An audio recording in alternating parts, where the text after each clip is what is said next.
नमस्कार दोस्तों, आज आपका बहुत बहुत स्वागत है हमारे इस यूट्यूब चैनल पर नया है तो चैनल को लाइक सब्सक्राइब इसके साथ शेयर करो, इसके साथ बेल आइकन का बटन दबा दीजिए ताकि आपको रेगुलर नोटिफिकेशन मिल सके। तो दोस्तों, आज हम लोग टू द प्रोग्राम बहुत ही इंटरेस्टिंग और बहुत ही शानदार टॉपिक लेके आए हैं जिसका नाम है बंधुत्व जाति तथा वर्ग आरंभिक समाज लगभग 600 ईसा पूर्व से 600 ईस्वी तक। समकालीन समाज को समझने के लिए इतिहासकार प्राय साहित्यिक परंपराओं व अभिलेखों का उपयोग करते हैं। यदि इन ग्रंथों का उपयोग सावधानी से किया जाए तो समाज में प्रचलित आचार व्यवहार और रिवाजों का इतिहासकार लिखा जा सकता है। उपमहाद्वीप के सबसे समृद्ध ग्रंथों में से एक महाभारत जैसे विशाल महाकाव्य के विश्लेषण से उस समय की सामाजिक श्रेणियां तथा आचार व्यवहार के मानदंडों को जानने का प्रयास करने का हमें मौका मिला। 1919 में प्रसिद्ध संस्कृत विद्वान V.S. सुथांकर के नेतृत्व में महाभारत का समालोचनात्मक संस्करण तैयार करने की शुरुआत हुई। इस परियोजना को पूरा करने में 47 वर्ष लगे। महाभारत की मूल कथा के रचयिता संभवतः भाटसारथी थे, जिन्हें सूत कहा जाता है। ये क्षत्रिय योद्धाओं के साथ युद्ध क्षेत्र में जाते थे जो कि रथ चलाते थे।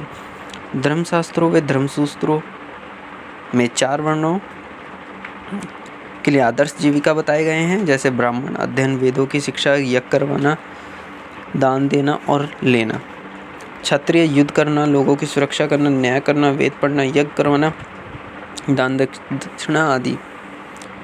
वैसे वेद पढ़ना, यज्ञ करवाना, दान दक्षिणा लेना, कृषि, गौपालन और व्यापार पर। शूद्र तीनों वर्गों की सेवा करना। महाभारत की मुख्य कथा वस्तु पितृवंशिकता के आदर्श को सुदृढ़ करती है। अधिकतर राजवंश पितृवंशिकता का अनुसरण करते थे। नए नगरों के उद्भव से सामाजिक जीवन अधिक जटिल हुआ। इस चुनौती का जवाब ब्राह्मणों ने समाज के लिए विस्तृत आचार संहिता तैयार करके दिया, जैसे धर्मशास्त्र, मनुस्मृति आदि। ब्राह्मणीय पद्धति में लोगों को गोत्रों में वर्गीकृत किया गया। प्रत्येक गोत्र का एक वैदिक ऋषि के नाम पर होता था। गोत्रों के 2 नियमों महत्वपूर्ण थे। विवाह के पश्चात स्त्रियों को पिता के स्थान पर पति के गोत्र का माना जाता था तथा एक ही गोत्र के 2 सदस्य आपस में विवाह संबंध नहीं कर सकते थे। जाति शब्द इस काल की सामाजिक जटिलताएं दर्शाता है। ब्राह्मणीय सिद्धांत में वर्ण की तरह जाति भी जन्म पर आधारित थी। उपमहाद्वीप में पाई जाने वाली कुछ विविधताओं की वजह से कुछ समुदायों जैसे निषाद, मलेच्छ आदि पर ब्राह्मणीय विचारों का कोई प्रभाव नहीं पड़ा। ब्राह्मणों ने समाज के कुछ वर्गों को अस्पृश्य घोषित किया, जैसे चांडाल, सामाजिक वैमनस्य और भी कई अधिक प्रखर बनाया। मनुस्मृति में चांडालों के कर्तव्यों की सूची मिलती है। मनुस्मृति के अनुसार पैतृक जायदाद का माता पिता की मृत्यु के बाद सभी पुत्रों में समान रूप से बंटवारा किया जाएगा, परंतु जो ज्येष्ठ पुत्र उसे विशेष भाग का अधिकार मिलेगा।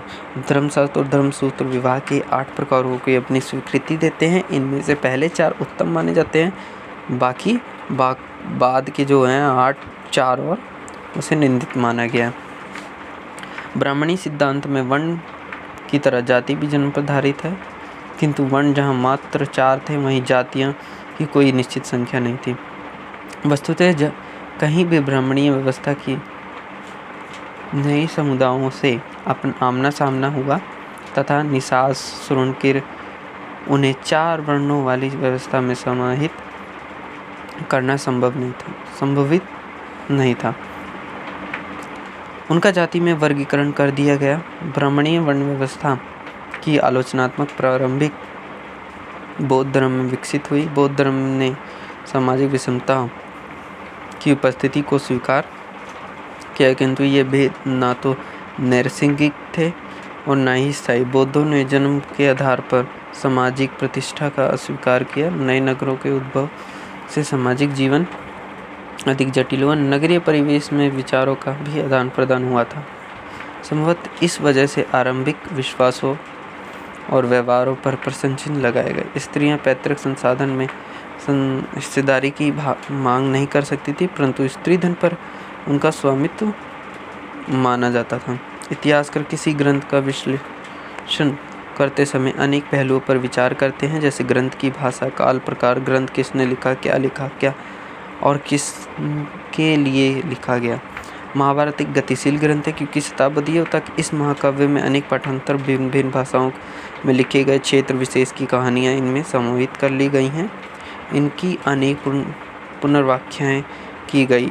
इस महाकाव्य ने मूर्तिकला, चित्रकला, नृत्य कला व नाटकों के लिए विषय वस्तु प्रदान की है। तो दोस्तों आज मैंने टू द प्रोग्राम में बताया कि 600 ईसा पूर्व से 600 ईसा के बीच में जो आरंभिक समाज था वो कैसा था। तो दोस्तों तब तक के लिए हम नेक्स्ट वीडियो मिलेंगे नेक्स्ट टॉपिक के साथ। तब तक के लिए जय हिंद।